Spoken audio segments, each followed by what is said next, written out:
우리는 눈에 보이는 것으로 너무나 쉽게 사람을 판단합니다. 특히 몸이 조금 불편하거나 남루한 행사액을 한 사람을 보면 자신도 모르게 무시하거나 약한 존재로 단정짓곤하죠. 오늘 이야기는 바로 그 오만한 편견에 대한 이야기입니다. 젊고 건강하고 힘이 넘치는 고등학생들이 휠체어에 앉은 한 늙은 상위군인을 힘없는 장애인이라 여기고 조롱했습니다. 하지만 그들은 몰랐습니다. 자신들이 조롱한 그 휠체어 위에는 사실 수많은 부하들의 목숨을 구한 살아있는 영웅이 앉아 있었다는 것을요. 그들의 위험한 만남이 시작되는 어느 평화로운 공원의 오후로 여러분을 안내합니다. 가을 햇살이 따사로운 주말 오후의 서울숲 공원. 그곳은 가족 단위의 나들이 객과 젊은 연인들의 웃음소리로 가득 차 있었다. 그리고 그 평화로운 풍경의 한가운데 아주 커다란 은행나무 아래에서 한 남자가 휠체어에 앉아 조용히 책을 읽고 있었다. 그의 이름은 김진태, 50살 중반의 예비역 육군 대위였다.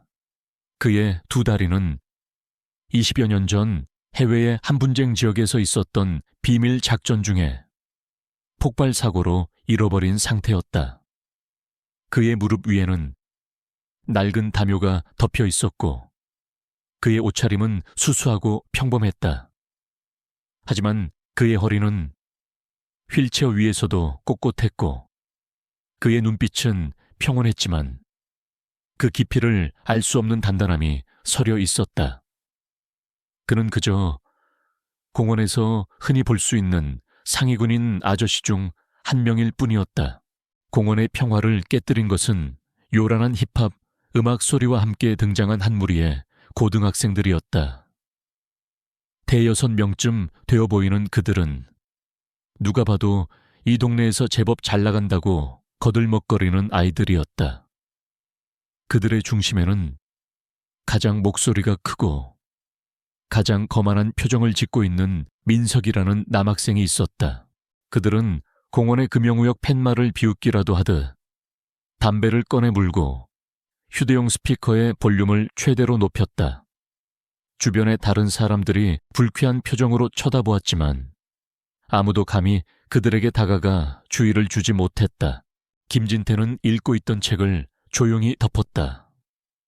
그는 학생들의 그 무례하고 이기적인 행동을 아주 오랫동안 말없이 지켜보고 있었다. 그는 다른 어른들처럼 그들을 못마땅한 표정으로 쳐다보거나 자리를 피하지 않았다. 그의 눈에는 분노나 경멸 대신 길을 잃은 어린 짐승들을 보는 듯한 아주 깊고도 씁쓸한 연민의 빛이 떠오르고 있었다. 한참 동안 그들을 지켜보던 그는 마침내 자신의 휠체어를 아주 천천히 그리고 조용히 그 시끄러운 무리를 향해 움직이기 시작했다. 그는 그저 이 평화로운 공원의 질서를 지키는 한 명의 어른으로서 자신이 해야 할 일을 하려는 것뿐이었다. 그는 아직 알지 못했다. 자신의 그 작은 발걸음이 곧이어 이 철없는 아이들에게 평생 잊지 못할 아주 특별한 가르침을 주게 될 것이라는 사실을, 그리고 동시에 자신의 그 잊혀진 과거를 다시 한번 세상에 드러내게 될 것이라는 사실을 말이다. 조용했던 공원의 오후에 이제 곧 거대한 폭풍이 몰려올 참이었다. 김진태는 자신의 휠체어를 아주 천천히 그리고 조용히 고등학생들이 모여있는 곳으로 움직였다. 아이들의 시끄러운 힙합 음악 소리와 저속한 욕설들이 평화로운 공원의 공기를 더럽히고 있었다. 그는 학생들로부터 적당한 거리를 두고 멈추어 섰다. 그는 자신의 목소리가 위협적으로 들리지 않도록 아주 부드럽고도 정중한 목소리로 입을 열었다. 아이들은 처음에는 그를 무시했다. 그는 다시 한번 조금 더 큰 목소리로 말했다. 학생들, 미안하지만 여기는 공공장소이니 음악 소리를 조금만 줄여주겠나 다른 어르신들과 어린아이들에게 방해가 되는 것 같아서 말일세. 그제야 무리의 중심에 있던 민석이 그를 돌아보았다. 그는 휠체어에 앉아있는 김진태를 위아래로 한번 훑어보더니 비웃음을 터뜨렸다. 뭐라는 거야? 이 아저씨가 우리가 시끄럽든 말든 아저씨랑 무슨 상관인데. 그의 말에 다른 친구들도 덩달아 킥킥거리기 시작했다. 맞아요. 귀가 안 좋으시면 그냥 저쪽 다른 데로 가시든가. 왜 남이 노는 데 와서 참견질이야. 그들의 그 무례하고도 공격적인 태도에도 김진태는 화를 내지 않았다. 그는 여전히 평온한 목소리로 그들을 타이르려 했다. 여기는 학생들만의 공간이 아니지 않나. 우리 모두가 함께 사용하는 곳이니 서로 조금씩만 배려하는 것이 옳지 않겠나. 하지만 그의 그 논리적이고 차분한 말이 오히려 민석의 오만함에 불을 지폈다. 그는 자신의 힘을 과시하고 이 가르치려 드는 늙은이를 굴복시키고 싶어졌다. 민석은 김진태의 휠체어 앞으로 다가왔다. 그는 몸을 숙여 김진태의 얼굴 바로 앞에서 경멸이 가득 담긴 목소리로 이 이야기의 제목이 될 그 잔인한 말을 내뱉었다. 아, 진짜 말 맞네. 이봐요. 아저씨, 장개인이면 그냥 나라에서 주는 혜택이나 받아먹으면서 구석에 조용히 가만히나 있으라고. 그것은 한 인간의 존엄성을 송두리째 짓밟는 말이었다. 그리고 다음 순간 민석은 자신의 그 말을 행동으로 증명해 보였다. 그는 시끄럽다고 라고 외치며 손으로 김진태의 휠체어를 아주 거칠게 힘껏 밀어버렸다. 쿵. 휠체어는 그 힘에 밀려 뒤쪽으로 거칠게 밀려나갔다. 바퀴 한쪽이 보도블록의 틈에 걸리며 휠체어가 한쪽으로 위험하게 기울어졌다. 김진태는 쓰러지지 않기 위해 필사적으로 바퀴를 붙잡아야만 했다. 그의 무릎 위에 있던 책이 바닥으로 툭 하고 떨어졌다. 하하하하. 야, 봤냐, 완전 웃겨.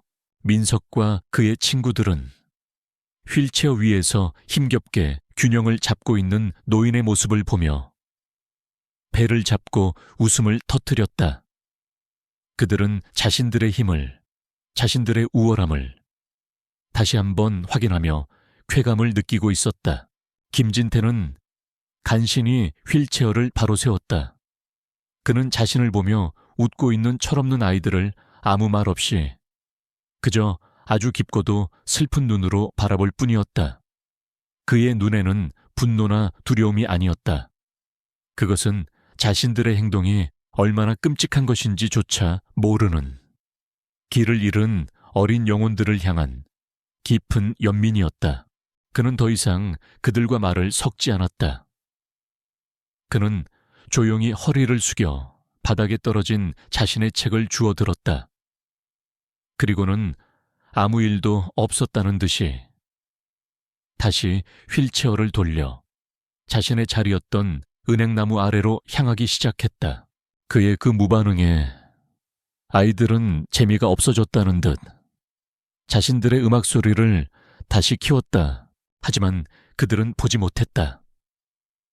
휠체어를 돌리는 김진태의 얼굴에서 방금 전에 그 슬픈 연민이 사라지고 그 자리에 아주 차갑고도 단단한 무언가를 결심한 사람의 표정이 떠오르고 있었다는 것을 그의 눈빛이 달라져 있었다. 자신의 휠체어가 거칠게 밀쳐지고 평생을 아껴 읽던 책이 바닥에 떨어지는 그 굴욕적인 순간에도 김진태의 얼굴에는 어떤 분노나 당황한 기색도 떠오르지 않았다. 그는 그저 자신의 앞에서 배를 잡고 웃고 있는 철없는 고등학생들을 아주 깊고도 슬픈 눈으로 바라볼 뿐이었다. 그의 그 평온한 반응에 아이들은 오히려 재미가 없다는 듯 시시한 표정을 지었다. 우두머리인 민석이 바닥에 떨어진 그의 책을 발로 툭 걷어찼다. 에이, 재미없어. 반응이 이래서야 쫄기는. 그러게, 그냥 가자. 저런 늙은이랑 상대해서 뭐 하냐. 아이들은 다시 자신들의 휴대용 스피커 볼륨을 최대로 높이고 자기들만의 세상 속으로 돌아가려 했다. 그들은 자신들이 저지른 행동이 어떤 결과를 불러올지에 대해 조금도 상상하지 못하고 있었다. 김진태는 천천히 허리를 숙였다. 그는 바닥에 떨어진 자신의 책을 아주 소중하게 두 손으로 집어들었다. 그리고는 책 표지에 묻은 흙먼지를 자신의 소매로 정성껏 닦아냈다. 그리고 그는 자신의 낡은 점퍼 안주머니에서 구형 폴더폰 하나를 꺼내 들었다. 최신 스마트폰이 아닌 아주 오래되고 투박한 모델이었다. 그 모습을 본 민석과 친구들이 다시 한번 비웃음을 터뜨렸다. 하하, 저 아저씨 저것 좀 봐. 쫄아서 어디다 전화하는 거 아니야. 아들한테 전화해서 아들아 와서 아빠 좀 도와다오. 뭐 이러는 거 아니냐고. 아이들의 그 조롱 섞인 목소리를 배경으로 김진태는 아주 침착하게 전화번호 단축키 하나를 길게 눌렀다. 전화기 너머로 신호음이 몇 번 울렸다. 곧이어 중후하고도 힘있는 남자의 목소리가 들려왔다. 김진태는 아주 조용하고도 낮은 목소리로 말했다. 아이들은 그가 무슨 말을 하는지 들을 수 없었다. 나다. 아니다. 별일 아니다. 그냥 바람 좀 쐬고 있었다. 지금 서울 숲이다.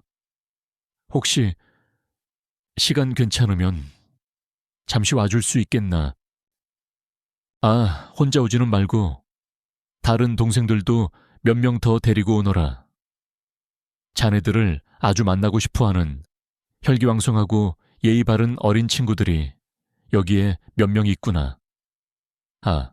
중젠못 민, 하이단테어 와 인고이 엠누아, 오자이장 고마인고이 반트레토이트란, 자이낭 롱바랏 레페프, 몬주옥 깝카치 카울람. 그의 목소리는 지극히 평온했지만 예의 바른이라는 단어를 말할 때 그의 입계는 아주 서늘한 미소가 스쳐 지나갔다. 담브라. 알겠다. 그럼 기다리겠다. 주오츠 로이, 마이, 토이세조이. 그는 전화를 끊고 다시 폴더를 닫았다. 그리고는 아무 일도 없었다는 듯이 다시 책을 펼쳐 읽기 시작했다. 민석과 그의 친구들은 그런 그의 모습을 보며 더욱 큰 소리로 비웃었다. 그들은 저 늙은이가 겁을 먹고 누군가에게 전화를 걸어 넋두리를 한 것이라고 그렇게 생각했다. 그들은 자신들의 승리를 확신하며 스피커의 음악 소리를 더욱 키웠다.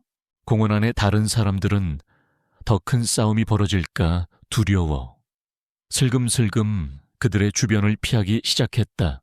이제 그 은행나무 아래에는 시끄러운 힙합 음악과 철없는 아이들의 웃음소리, 그리고 그 모든 소음의 한가운데서 아주 고요하게 책을 읽고 있는 휠체어 위에 한 남자만이 남아있었다.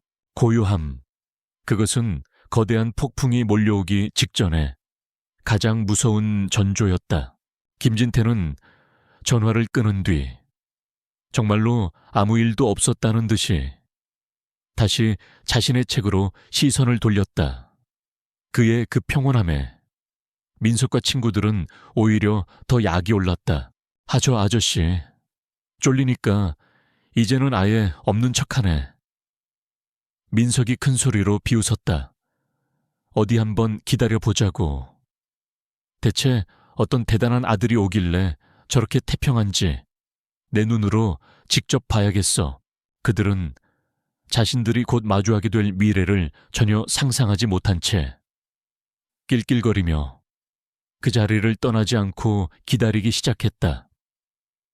그들에게 이것은 그저 한 늙은 약자를 괴롭히는 재미있는 유희에 불과했다. 10분쯤 흘렀을까. 공원의 저쪽 입구에서부터 아주 낮고도 육중한 엔진 소리가 여러 대 겹쳐 들려오기 시작했다. 학생들의 시끄러운 힙합 음악 소리를 아주 부드럽게 그러나 압도적으로 지워버리는 그런 소리였다. 모두의 시선이 소리가 나는 쪽으로 향했다. 그리고 다음 순간 민석과 그의 친구들은 입을 떡 벌리고 말았다. 검은색 제네시스 G990 세단 한 대를 필두로 똑같은 색깔의 벤츠 S클래스 세단 4대가 마치 거대한 검은 뱀처럼 줄지어 공원의 좁은 진입로로 들어서고 있었다. 평화로운 공원의 풍경과는 너무나도 어울리지 않는 압도적인 위압감이었다. 차량들은 김진태가 앉아있는 은행나무에서 가장 가까운 곳에 아주 질서정연하게 멈춰 섰다. 그리고 거의 동시에 모든 차량의 문이 열렸다. 차에서 내린 사람들은 모두 10명 남짓. 그들은 모두 30대 후반에서 40대 중반으로 보이는 한눈에 봐도 성공한 남자들이었다. 그들의 몸에는 한치의 오차도 없이 완벽하게 재단된 최고급 검은색 정장이 입혀져 있었다. 뭐야, 저 사람들 조폭인가? 한 학생이 겁에 질린 목소리로 중얼거렸다. 아니야, 조폭이랑은 달라. 분위기가 무슨 대기업 임원들 같아. 민석이 마른 침을 삼키며 말했다. 정장을 입은 남자들은 주변의 그 어떤 것에도 시선을 주지 않았다. 그들의 목표는 처음부터 오직 한 곳인 것처럼 보였다. 그들은 조용히 그러나 아주 절도 있는 걸음으로 은행나무 아래의 휠체어를 향해 일제히 걸어오기 시작했다. 그들이 다가올수록 민석과 친구들은 자신들도 모르게 뒷걸음질 쳤다. 그들에게서 뿜어져 나오는 평범한 사람들과는 다른 아주 날카롭고도 단단한 기세에 완전히 압도당한 것이다.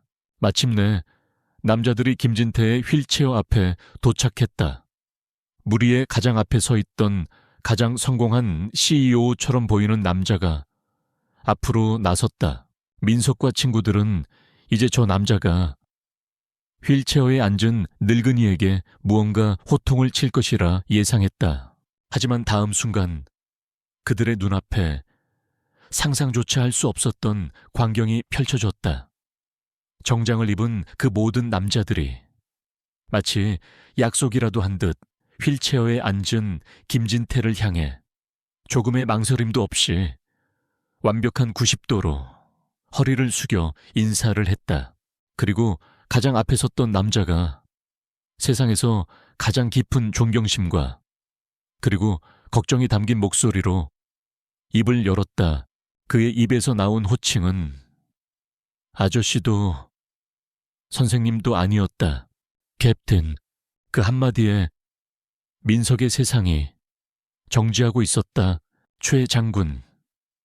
아니, 이철이라는 이름에 한때는 김진태의 부하였던 그 남자의 입에서 캡틴이라는 한마디가 울려 퍼지는 순간 공원의 모든 공기가 멈춘 듯했다. 민석과 그의 친구들은 완전히 어리둥절한 표정으로 휠체어에 앉은 남자와 그 앞에 고개를 숙인 중년의 신사를 번갈아 쳐다볼 뿐이었다. 캡틴, 무슨 캡틴. 이철 사장은 대답 대신 자신과 함께 온 다른 남자들을 돌아보았다. 그리고는 마치 군대 시절처럼 아주 단호하고도 절도 있는 목소리로 명령했다. 전체 캡틴께 대하여 경례. 그의 말이 떨어지기가 무섭게 믿을 수 없는 광경이 펼쳐졌다. 대한민국에서 내로라 하는 CEO, 변호사, 의사들인 그 모든 성공한 남자들이 일제히 휠체어에 앉은 한 늙은 상위 군인을 향해 한치의 오차도 없는 완벽한 군인 각도로 거수경례를 붙였다. 그들의 눈에는 단순한 존경을 넘어 자신의 생명의 은인이자 영원한 영웅을 향한 절대적인 충성심이 담겨 있었다. 그 광경에 민석과 친구들의 다리가 후들거리기 시작했다. 그들은 이제 자신들이 건드린 사람이 그냥 평범한 장애인 노인이 아니라는 것을 뼈저리게 깨닫고 있었다. 이철 사장은 경례를 마친 뒤 몸을 돌려 공포에 질려있는 학생들에게로 다가갔다. 그의 눈빛은 더 이상 성공한 사업가의 부드러운 눈빛이 아니었다.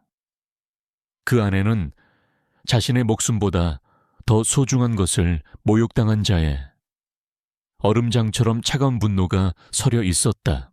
너희들, 그의 목소리가 낮게 깔렸다. 지금 너희들이 무슨 짓을 한 건지 알기나 하는 건가? 그는 휠체어에 앉은 김진태를 가리켰다. 이분은 그냥 휠체어에 앉은 늙은이가 아니다. 이분은 나와 그리고 오늘 이 자리에 함께 온 우리 모두의 목숨을 구한 우리의 영원한 캡틴 김진태 대위님이시다. 그는 20년 전 지옥과도 같았던 아프가니스탄의 전장 이야기를 꺼내기 시작했다. 그는 자신의 옆에 서 있는 지금은 대한민국 최고의 로펌 대표 변호사가 된 친구를 가리켰다. 그리고 다른 한쪽에 유명한 IT 기업의 대표가 된 또 다른 친구를 가리켰다. 우리 모두가 오늘날 이렇게 성공한 모습으로 이 자리에 서 있을 수 있는 이유는 단 하나다. 20년 전 아프가니스탄의 한 탈레반 기지를 급습하던 중 적의 기습적인 폭발 공격이 있었지. 우리 팀원 전체가 몰살당할 뻔했던 그 위기의 순간에 당시 우리의 팀장이셨던 캡틴께서 가장 먼저 위험을 감지하고 자신의 몸을 던져 우리 모두를 덮치셨다. 그의 목소리가 비통함으로 잠겨왔다. 그 결과 우리 팀원 전원은 목숨을 구했지만 캡틴께서는 자신의 두 다리를 영원히 잃으셨다. 너희들이 방금 밀치고 조롱했던 그 휠체어, 그 잃어버린 두 다리가 바로 우리 모두의 목숨값이다. 알아듣겠나? 이철 사장의 이야기가 끝나자 민석과 그의 친구들은 그 자리에 그대로 주저앉고 말았다. 그들의 얼굴은 이제 핏기 하나 없이 새하얗게 질려 있었다. 그들은 자신들이 한 짓이 단순한 장난이나 객기가 아니었음을 깨달았다. 그들은 나라를 구한 영웅을, 자신들의 목숨을 구해준 은인의 은인을 감히 조롱하고 짓밟았던 것이다. 이철 사장이 그들을 향해 마지막으로 말했다. 그의 목소리에는 살기마저 서려 있었다. 그런데 너희 같은 세상 하찮은 놈들이 감히 우리의 영웅을, 우리의 정신적 아버지를 모욕해. 그 순간 민석과 그의 친구들은 더 이상 버티지 못하고 땅바닥에 머리를 박고 울며 용서를 빌기 시작했다. 잘못했습니다. 저희가 사람을 못 알아봤습니다. 죽을 죄를 지었습니다. 제발 용서해 주십시오. 오만했던 아이들의 외침은 이제 비굴한 애원으로 변해 공허한 공원에 울려 퍼지고 있었다. 자신들이 발로 차고 모욕했던 늙은 장애인이 사실은 수많은 부하들의 목숨을 구한 전쟁 영웅이었다는 사실, 그리고 자신들 앞에 서 있는 저 성공한 남자들이 모두 그의 부하였다는 사실, 민석과 그의 친구들은 그 거대한 진실의 무게 앞에서 완전히 압도당해 버렸다. 그들은 땅바닥에 무릎을 꿇고 이마가 땅에 닿을 듯이 머리를 조아리며 용서를 빌기 시작했다. 잘못했습니다. 저희가 사람을 못 알아봤습니다. 저희가 정말 죽을 죄를 지었습니다. 제발 한 번만 용서해 주십시오.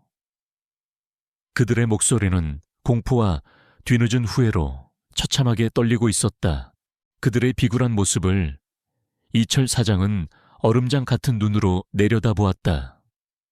그는 당장이라도 경찰에 신고하고 아이들의 부모에게 연락하여 이 버릇없는 놈들이 인생의 쓴맛을 제대로 보게 만들고 싶었다. 그가 휴대폰을 꺼내 들려던 순간이었다. 됐다. 이 사장 그만하게. 휠체어에 앉아있던 김진태 대위가 조용히 그러나 단호한 목소리로 그를 막았다. 그의 그 한마디에 금방이라도 폭발할 것 같았던 이철 사장의 분노가 거짓말처럼 가라앉았다. 그에게 캡틴의 명령은 여전히 그 무엇보다도 무거운 것이었다. 김 대위는 자신의 휠체어를 움직여 무릎 꿇고 있는 학생들의 앞으로 다가갔다. 그는 아이들을 분노나 경멸이 아닌 아주 깊고도 슬픈 그리고 지친 눈으로 내려다보았다. 고개 들어라. 학생들, 아이들이 떨리는 눈으로 그를 올려다보았다. 나는 너희들의 그 가짜는 사과를 받으려고 내 동생들을 여기까지 부른 것이 아니다. 그가 조용히 말했다.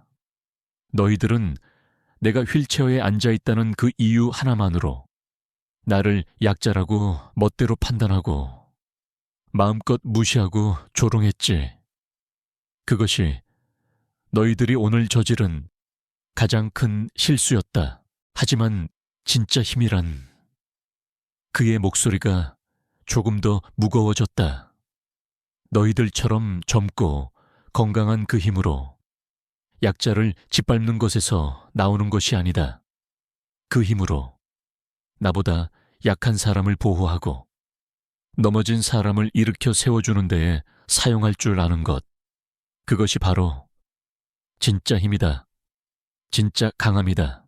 그는 자신을 둘러싸고 서 있는 그의 형제들을 한번 둘러보았다.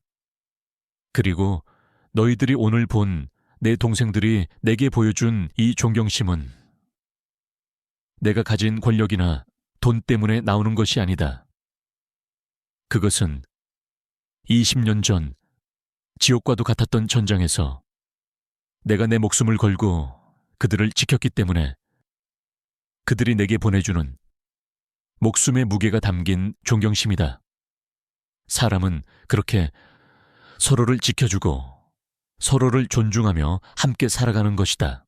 그의 가르침은 그 어떤 선생님의 가르침보다도 더 깊고 무겁게 아이들의 심장에 박히고 있었다. 그는 마지막으로 이철 사장을 보며 말했다. 이 아이들을 경찰에 넘기지 마라. 부모에게도 연락하지 말고 오늘 이 공원에서 겪은 이 끔찍한 부끄러움과 공포가 앞으로 이 아이들이 살아갈 인생에서 그 어떤 처벌보다도 더 무섭고 더 효과적인 평생의 교훈이 되었을 것이다. 그리고 그는 다시 아이들을 보았다. 이제 모두 일어나 집으로 돌아가거라. 그리고 오늘의 이 부끄러움을 평생 잊지 마라. 너희들이 앞으로 어떤 어른이 되어야 할지를 절대로 잊지 말란 말이다. 그의 그 마지막 말에 민석을 비롯한 학생들은 더 큰 소리로 울음을 터뜨렸다.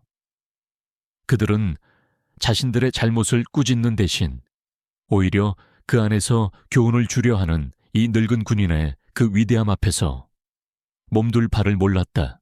그들은 자리에서 일어나 김대위를 향해 아주 깊이 허리를 숙여 마지막 인사를 했다. 그리고는 도망치듯 그 자리를 떠났다. 그들의 뒷모습에는 더 이상 오만함이 아닌 자신들의 어리석음에 대한 깊은 부끄러움이 새겨져 있었다. 철없는 고등학생들이 꽁지가 빠져라 도망친 뒤 공원에는 다시 평화가 찾아왔다. 방금 전까지 강철 같은 분노를 내뿜던 이철 사장을 비롯한 남자들은 김진태 대위의 앞에 서자 다시 늠름하지만 예의 바른 부하의 모습으로 돌아와 있었다. 캡틴, 괜찮으십니까? 저런 어린 놈들에게 봉변을 당하시다니. 저희가 너무 늦었습니다. 죄송합니다. 이철 사장이 고개를 숙이며 말했다. 김대위는 괜찮다는 듯 손을 저어 보였다. 이철 사장은 김대위의 무릎에서 떨어진 낡은 책을 주어 정성껏 먼지를 털어낸 뒤 그의 무릎 위에 다시 올려주었다. 다른 동료들은 혹시라도 휠체어에 문제가 생기지는 않았는지 꼼꼼하게 살피고 있었다. 그들의 모습은 더 이상 대한민국을 움직이는 성공한 사업가들이 아니었다. 그들은 자신들의 목숨을 구해준 영웅이자 정신적 지주인 영원한 캡틴을 모시는 충성스러운 부하들이었다. 캡틴, 여기서 이러고 계시지 마시고 저희 아지트로 가시죠. 따뜻한 차라도 한 잔 올리겠습니다. 이철 사장은 자신의 차를 직접 운전해 김대위를 그들만의 아지트로 모셨다. 그곳은 그들이 함께 투자하여 만든 청담동의 한 고급 빌딩 최상층에 위치한 회원제 프라이빗 클럽이었다. 그들은 일주일에 한 번씩 이곳에 모여 세상과 단절된 채 그들만의 시간을 보내곤 했다. 클럽 안은 최고급 가구와 그림들로 채워져 있었지만 분위기는 따뜻하고 편안했다. 그들은 20년 전 그날 지옥의 전장에서 살아 돌아온 뒤 서로를 잊지 않겠다는, 그리고 자신들의 목숨을 구해준 캡틴을 평생 모시겠다는 맹세를 했다. 그리고 그들은 각자의 세상에서 최고가 된 지금도 그 맹세를 지키고 있었다. 그들은 김대위와 함께 최고급 위스키를 마시며 옛 추억을 이야기하기 시작했다. 변호사가 된 한 동료는 자신이 포기하고 싶었을 때 진짜 패배는 넘어지는 것이 아니라 다시 일어나지 않는 것이다 라고 말해준 캡틴의 그 한마디 덕분에 지금의 자신이 있을 수 있었다고 말했다. 의사가 된 또 다른 동료는 캡틴이 총알이 빗발치는 속에서도 부상당한 자신을 업고 수킬로미터를 달려 자신을 살려냈던 이야기를 하며 눈시울을 붉혔다. 그들은 김진태 장학재단을 만들어 캡틴처럼 나라를 위해 희생한 다른 상위군인들과 그 가족들을 남몰래 후원하고 있었다. 그들은 캡틴에게 배운 진짜 힘을 세상을 위해 올바르게 사용하고 있었던 것이다. 김진태는 그런 그들의 이야기를 아주 자랑스러운 그리고 대견한 표정으로 그저 묵묵히 들어주고 있었다. 그는 비록 두 다리는 잃었지만 그 대신 돈으로도 명예로도 살 수 없는 세상에서 가장 든든하고 위대한 형제들을 얻은 것이다. 그는 창밖을 내다보았다. 너희들이 이렇게 훌륭하게 그리고 올바르게 살아주는 것이 먼저 간 내 다른 부하들과 그리고 두 다리를 잃은 내게 줄 수 있는 가장 큰 훈장이다. 그의 그 한마디에 산전수전 다 겪은 강인한 남자들의 눈가가 모두 붉게 젖어들고 있었다. 그들의 전후에는 20년의 세월도 그리고 그 어떤 시련도 갈라놓을 수 없는 영원한 것이었다. 휠체어 위에 늙은 대위는 여전히 그들의 유일하고도 영원한 캡틴이었다. 그날 이후 공원에서 벌어졌던 일은 그 자리에 있던 모든 사람들의 마음에 지워지지 않는 흔적을 남겼다. 최 장군과 그의 형제들에게 그날은 자신들의 영원한 캡틴이 여전히 그들의 정신적 지주로 건재하다는 것을 확인하는 가슴 뭉클한 날이었다. 그들은 그날 이후로 자신들이 운영하는 김진태 장학재단에 더하여 전국의 상위군인들을 위한 복지시설에 대한 후원을 더욱 적극적으로 시작했다. 그들은 캡틴에게 배운 진짜 힘을 세상을 위해 올바르게 사용하고 있었다.